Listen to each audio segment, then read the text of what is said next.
Does Niner's new Jet 9 RDO 120mm trail bike have the stuff to take on the very best in a very competitive category? We're going to find out.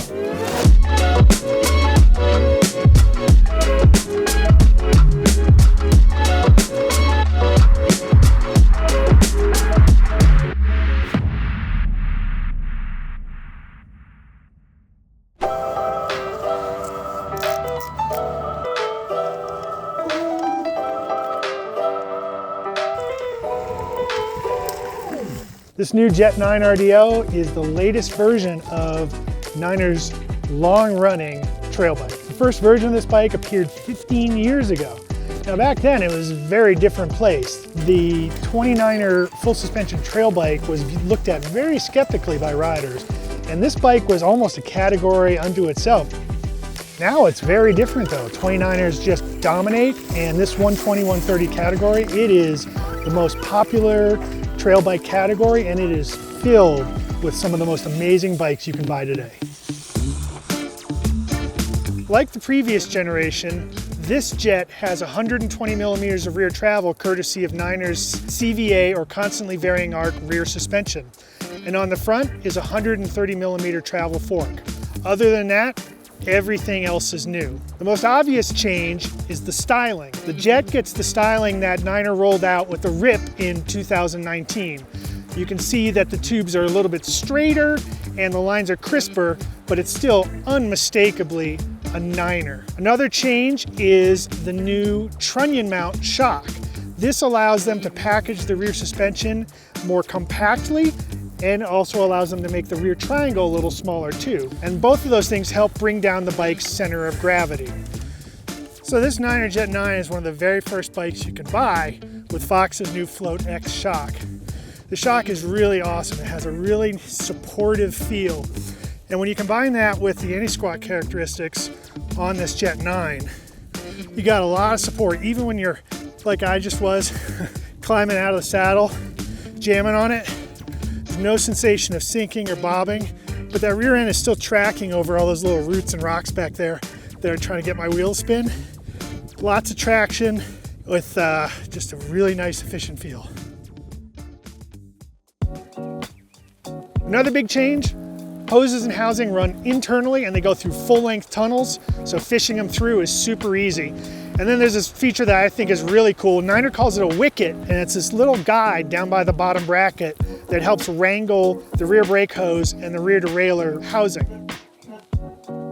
Something else notable about this Jet 9 relates to the standards. They're not weird. When it's time to find replacement parts, when it's time to upgrade, you don't have to go looking all over hell's half acre to find some weird part for some weird standard. A couple other things to note on this bike. You can fit a water bottle inside the main triangle, in fact a large water bottle, which is nice. And the bike comes with a lifetime frame warranty, which is a nice little touch from a small company like Niner. Moving on to the geometry, you're not going to be surprised to learn that the new Jet is longer and lower and slacker than the previous generation. I mean, all the bikes are nowadays, this one follows suit. So what we have is about a degree slacker head angle, 66 or 66.5, depending on the position of flip chip. Seat angle cranks up 2 degrees, so it's 76 or 75.5. That flip chip is also new. The previous generation didn't have that. If you look at the competitive set, you're gonna find that this bike sits right in there, right in the middle among all the other 120, 130mm bikes, except for the wheelbase. It's a little bit shorter than some of the competition. Niner offers the new Jet in 5 builds. All the builds use the same RDO carbon frame, and all the builds use a 1x12 drivetrain, the Fox Float X shock, and Fox's 34 fork. Bikes start at $4,100 and go up to $9,550. My bike is a 4-star XT build, and it sells for $6,190. As you can probably guess, that's Shimano XT. We also have a really nice race face carbon crankset, a snazzy race face carbon bar, KS Lev dropper post, and Schwalbe's knobby neck tires with the Attic speed grip.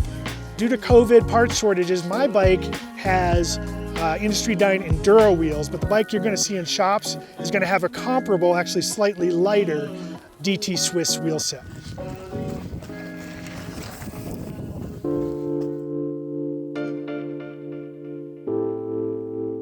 As most rides do, I'm going to start with the climbs. Now, this little Jet, it's actually one of the most efficient bikes I've been on in quite a while, and I've been riding a lot of shorter travel trail bikes recently. All right, some of the things that really impress me about this Jet 9 are the rear suspension, which is very crisp. It's a really efficient pedaling bike. It stays up in its travel. There's not much movement when you pedal, and when you go up something steep, it doesn't sag in. It holds itself up really well. The other thing I like is how crisp the front end is. The front end turns really well on uphill switchbacks. I've got it in the high mode. I've tried it in high and low.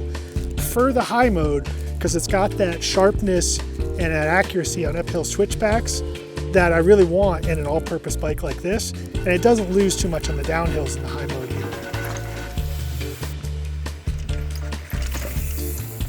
The Jet uses that 120mm travel really effectively and really efficiently. The Flodex shock has a bit of a firmer feel. It feels almost like it's overinflated, but it's still really, really sensitive and hooked up. That rear end is deceptively supple when you're going downhill, and it's a really nice balance. I'm using that word again, I'm going to use it a lot. Really nice balance of providing that suppleness and that traction, but that support. So you go into a G-out or just a really fast berm corner, that bike's supported. It's not wallowing in. You can drive through it really well. And then the other thing that's really great about this bike is the fork on the front. It's Fox's 34, but it's with the Grip 2 damper. The Grip 2, as I've experienced in the 36, it just works better than the Fit 4 in rough conditions. It's a little heavier, but in rough conditions, it just performs better than the Fit 4.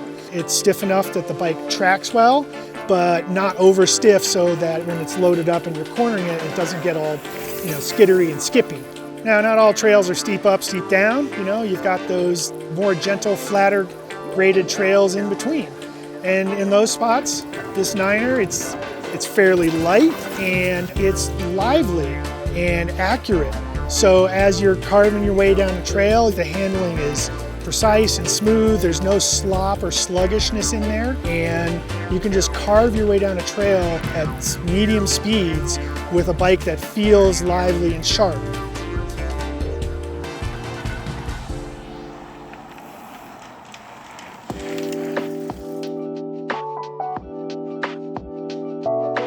In a category with a lot of tough competition, this new Niner, it holds its own. This bike climbs really, really well, descends better than you'd think, and just rips trails, flat, steep, everything. The best thing about it and what sets it apart from the competition is that balance. It doesn't have that poppy feel of, say, Evil's Following. It doesn't have the slightly bigger race bike feel of the new Pivot 429 Trail. It's not a sled like Santa Cruz's Tallboy. There's nothing that really stands out as extra remarkable, but nothing holds it back anywhere either. It's sort of the one bike you need to do anything, almost. I just really enjoyed riding it everywhere. Yeah, I'd have to say, one of my favorite bikes so far this year.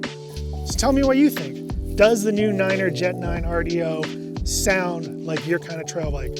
Let me know in the comments below. And if you like this video, please like it. And if you want to see more videos like this, subscribe to our YouTube channel.